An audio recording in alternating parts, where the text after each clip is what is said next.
Is your new business a startup, and do you even want it to be? On today's episode. Today's episode is brought to you by SEO ProLab, the company that I trust to keep ServeNoMaster at the top of Google. To save 10%, use the coupon code ServeNoMaster at checkout. Go to servenomaster.com/SEO today. Are you tired of dealing with your boss? Do you feel underpaid and underappreciated? If you want to make it online, fire your boss and start living your retirement dreams now, then you've come to the right place. Welcome to Serve No Master Podcast, where you'll learn how to open new revenue streams and make money while you sleep. Presented live from a tropical island in the South Pacific by best-selling author Jonathan Green. Now, here's your host. Where I live on this tropical island, I always go inside my house and kick out my girlfriend and the kids and everyone so I can quietly record in my studio. I have a big bay window, but you know, it's not always enough. One of the things I dreamed about when I first decided I wanted to move to a tropical island, I decided that I wanted to live outside as much as possible. I wanted to have the experience. And when I first envisioned myself starting a podcast a year ago, one of my big ideas was, what if I could go around the island and be outside while I record my episodes? My initial recording setup, I had an external microphone, and it just wasn't possible because there's so much background noise and wind, and everywhere you go around here, there's someone hammering or using a saw. But right now, it's Sunday, it's perfect out. I'm totally by myself. I can't see another person. Now, you might be able to hear the ocean in the background. About 500 meters in front of me, there are some waves breaking, so there's a light rumble. I wanted to give the people that edit my podcast a little bit of a challenge, take them to the next level. So this is a special episode. It's really a test for me to see if I can record outside and get a good enough sound that it's still an enjoyable experience for you, the listener. That's kind of my hope. I'm standing in the water right now up to my ankles. I have my notebook in my hand with my notes, and I'm really excited to talk about today's episode and think about what it means to be a startup. Many people I meet, they don't really know the difference, and it's very confusing in our society because you are starting a business. So what exactly does it mean to be a startup? One of the temptations, we watch these amazing programs that I watch them all the time about getting investments and growing your business and all of those really fun TV shows. Those are the only shows I like right now, financial TV shows. You see these people starting a business, they haven't sold anything, they just have an idea, and their company's valued at millions of dollars. Very recently, one of those companies that was valued at $1 billion, they call it a unicorn. It's a company that's worth $1 billion and hasn't made a dollar, hasn't sold anything, was just devalued and now it's worth zero. It turns out their idea, their technology, didn't work at all. It was this blood testing company called Theranos. It turned out they were buying other people's blood testing supplies and using other people's technology and pretending it was their own. They said they had an amazing thing. You could plug it in your iPhone, put a drop of blood on it, and it would test for every disease you could think of. They faked all the results. The woman who owns the company is now banned from being anywhere near the healthcare industry for 2 years. People thought it was worth $1 billion. That's the startup industry. When you go into the idea of a startup, when you begin that type of business, you know going in through day one that you're gonna have to raise funding. That's a startup. The majority of startups fail. People get loaned millions of dollars, given millions of dollars for large pieces of their company, and it goes nowhere. Every once in a while, though, there's a big payoff, and that's where these investing companies, these angel investors, make their money. They get one hit out of every 10, they're unbelievably wealthy, and that's what they're targeting. It's very tempting to want to go into that world. Just like being a rock star. One day you have no money, and the next day you have millions of dollars. You have all of this financial freedom, but you're selling a huge amount of your business, a huge amount of your time, and a huge amount of your freedom. You know that I'm a big believer in starting your business and funding it through profit, not debt. One of my friends raised $18 million to start a company. The company grew, and eventually the board of directors fired him from his own company. This happens a lot more often than you'd think. You start a company, you give up a little piece, and suddenly you only control 40%. The other people can get together and vote you out. You don't have a job anymore. They can get rid of you. You give up control, and it's a very scary place to be in. It usually starts with a very expensive idea. These days, most startups are built around apps. I see so many apps that do the same thing, competing to do the exact same thing over and over and over again. And it's a really tough industry to get into. And if that's the path you want to go down, I'll be honest with you, you're listening to the wrong podcast. There are some great podcasts for that type of startup, for that type of business. But in my experience, most of those businesses are all built around the people living in Silicon Valley, and they live in their own little world, where everyone is super technological. People use their apps every day to do everything. They rarely interact with other humans. And they have this whole insulated culture that's very different from the rest of America and unbelievably different from the rest of the world. They're so caught up in their little bubble that they often come up with products and solutions to problems that no one else has. No one else has to deal with these problems. And you can get caught up in this entire trap. So when you're thinking about how to build your first business, when you're deciding whether or not you want to become a startup, whether or not you want to go down that path, think about what it means to play that investor game and to work somewhere and start a business where the business can fire you. Right now, I'm the only person that works for Serve No Master. I own 100% of the stock, and everyone else who works for me does contract work or part-time work. I haven't given up any level of control. Now, the difference is high risk, high reward. You may notice I'm doing a little walking. That's because a boat just showed up, of course. While I'm trying to record, people never give you a perfect opportunity, so hopefully you can still hear me nicely. There's some birds in the background, and again, this is just a test to see if I can record outside. And now I'm learning that when I'm on a beach with thousands of meters of emptiness, people will still park their boat right in front of me. Playing the investor game is hard because you give up more and more control. You have to keep performing for people.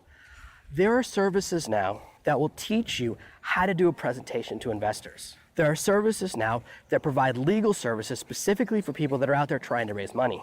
You raise $1 million and you spend $100,000 of it just paying for your lawyers, for your special bank fees, for all of these other costs. You give up control for nothing.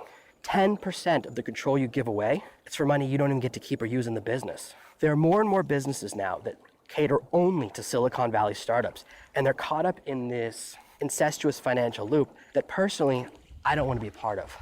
I don't like giving up control of my companies. I have gone down this path before. I have dealt with investor money before, and it didn't end well. I wish I'd never gone down that route with one of my previous businesses. I learned a lot. You can make a lot of money and you can grow really fast. Everyone looks at a few of those examples like Instagram or some of those other companies that raised a couple $1 million and sold for $100 million a year later. 1 in a million chance with those businesses. Most important thing about this type of business, about becoming a startup, is you're completely and totally dependent upon having a really amazing coder on your team. Your software is everything. And if your software is not proprietary, someone else can copy it, replicate it, and put you out of business very, very quickly. You're trapped in this loop where you work 18 hours a day, 20 hours a day, sleep under your desk, trying to start a company, trying to build something, and you really slave away. It's a path designed for a certain type of person, but it's not a good path for someone who has children or wants to continue having a life, someone who wants to maintain control of their destiny. The system I believe in, the self-starter system, the Serve No Master concept, is about maintaining control of your business, building something slow that lasts for a very long time. The majority of these technological businesses come and go very fast. The idea when you start a business, when you start a startup, when you build this type of business, is to start it quickly and sell within 2 years and get out. Basically, the value of the company goes up, people buy it, then everyone realizes it's a piece of garbage. Right now, Yahoo is going through a massive acquisition. Yahoo is actually worth negative money. The only reason Yahoo's value is not negative is because they own stock in Alibaba. Without that stock, without owning a percentage of another company, Yahoo would be worth negative money. Every single person operating Yahoo is losing money for that company. Why? Because they invest massive amounts of money in purchasing stupid ideas. They spent something around $1 billion to buy Tumblr, a blogger platform that's only used by people with no money and has no revenue structure. Nobody uses Tumblr, it doesn't make any money, and there's no built-in ad structure. Most of the people who use Tumblr are teenagers. They don't have spendable cash. So they built a platform, a blogging platform that targets people that don't have any money to spend. Running ads on Tumblr wouldn't make you any money anyways. They spent $1 billion and now it's valued at something around 10% of that. All you do is pass on something worthless. Now, if your desire is to make really fast money, sell 2 years of your life, and play a high stakes game of poker, the startup game might be for you, but that's not what I'm all about. That's not what I want to teach, and that's not what's important to me. I'm much more about lifestyle and happiness and enjoying the journey as well at the end. We want to develop a long-term plan that will take care of you and your children for years and years into the future. We don't want to build a business that depends upon your exit before it collapses, before it falls apart, before it becomes worthless. That's the key to finding your financial success. My methodology, my system, is very simple. Go through my free material and make enough money to buy the first of my courses. Once you make your first $100 online from my free material, then, and only then do I want you to invest anything in a paid course. Unlike everyone else out there making these massive promises and promising that you'll make millions if you just invest $1,000 before you have any idea what you're doing, I'm not interested in that. I really like working with people that put in the effort, that are trigger pullers, that cross the finish line. By using my free material, writing a couple of blog posts, and making that first $100, you demonstrate to me and you, to both of us, that you're someone who takes action, that you understand my system works, and you get a feel for what it's like to make money online. You get that first feel. It's so simple. It's so easy. That's how we build our relationship. And once you go through that $100 course, you use the money you make from that course. You make $1,000, getting more advanced with what you're doing, and then invest in a more expensive course. I want you to make money. I don't want you to buy stuff from me. It's not necessary for me. My business structure is very strong, and it's getting very, very good. This is the smallest presence I have online. Serve No Master is my passion project because I really want to give people the same life I have. Right now, I'm standing on the beach, looking at paradise. Yes, that boat pulled up next to me. But I walked about 50 meters down the beach. Maybe you heard my footsteps. I don't know. Maybe you can hear the waves in the background or a little bit of the wind. I'm doing my best to put my back to the wind, but it keeps shifting direction. This is the life for me. This is the life that allows amazing opportunity, and I want you to have the same type of life.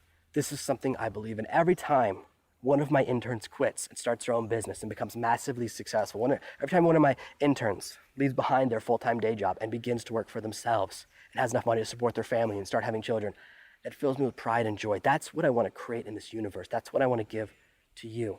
I love that experience, and that's why I moved beyond just having interns and began creating more and more free training and more courses to help people just like you take control of your destiny. When you go down the path of a startup, you're often trapped betting on a single idea forever. It takes 12, 14, 16-hour days for years to get a startup off the ground, to raise the investor funds, to go through all of those testing phases where you find out if people even like your idea after you've put in years of effort. All of that work, all of that effort, and you're trapped in a single idea. The great thing about my system and the great thing about building this type of business where you start small and build as you're ready is you can easily and quickly pivot. You can easily shift directions as needed. I pivoted my business 7 or 8 times over the last 6 years. As markets shift, as certain things become too difficult or change the way they operate, I move in another direction. For a long time, my entire business, my main source of income was structured around local consulting. And as you know, I do teach about that still. I teach you how to build that type of business. It's how I made my first big money online. But when I wanted to move, I left that behind. I don't want to answer the phone to clients anymore. I very rarely do private coaching anymore. Only every once in a while, and usually because I'm trying to capture data and see what my clients are going through to expand the direction my business is going in and kind of make sure that I'm teaching the right material and that I'm connecting with people like you. But answering phone calls with clients, wondering why their site's up a point or down a point, and playing those games, I don't want to do that anymore. I don't want to be in a client-facing business. But if you're living somewhere local, it's an amazing business to be in. I pivoted because I wanted to move and change the direction of my business. There are many ways to make money online, and there are many ways beyond what I'll teach you throughout my courses and throughout my podcast episodes. I'm not an expert in every single way. What I will teach you are the ways that have worked for me and show you exactly what I'm doing and show you exactly how to develop a powerful and strong business. If you want to go down the startup path, if you just want to raise a bunch of money and sell massive control of your company, if you want someone else to affect your destiny, if you want to go down that path, then you're listening to the wrong podcast. As much as I love having you here, I don't want to waste your time. This isn't a podcast about startups. That's not something I believe in. What I believe in is generating passive revenue streams that allow you to travel the world full time, take care of your kids, never go into the office, live your dreams, live in paradise just like I do. How many people get to stand on a tropical island, feet in the water, and record their podcast episode? Not very many. If you follow my path, you will discover your own path to freedom. And thank you for listening to today's special episode. Hopefully the sound comes out really nice. I've got the microphone right next to my face. I tested settings for the last 2 weeks to make sure everything was perfect, but I do appreciate you spending a little extra time with me while I test out a new piece of technology. I do love recording outside, and if this goes off well, I promise you, I'll be doing a lot more outdoor recordings because it's really a slice of paradise out here. Thank you for listening to this week's episode of Serve No Master. Make sure you subscribe so you never miss another episode. We'll be back tomorrow with more tips and tactics on how to escape that rat race. Head over to servenomaster.com/podcasts now for your chance to win a free copy of Jonathan's bestseller, Serve No Master. All you have to do is leave a 5-star review of this podcast. See you tomorrow. You've just listened to another amazing episode of the Serve No Master podcast. Make sure to subscribe and we'll be back tomorrow with another amazing episode.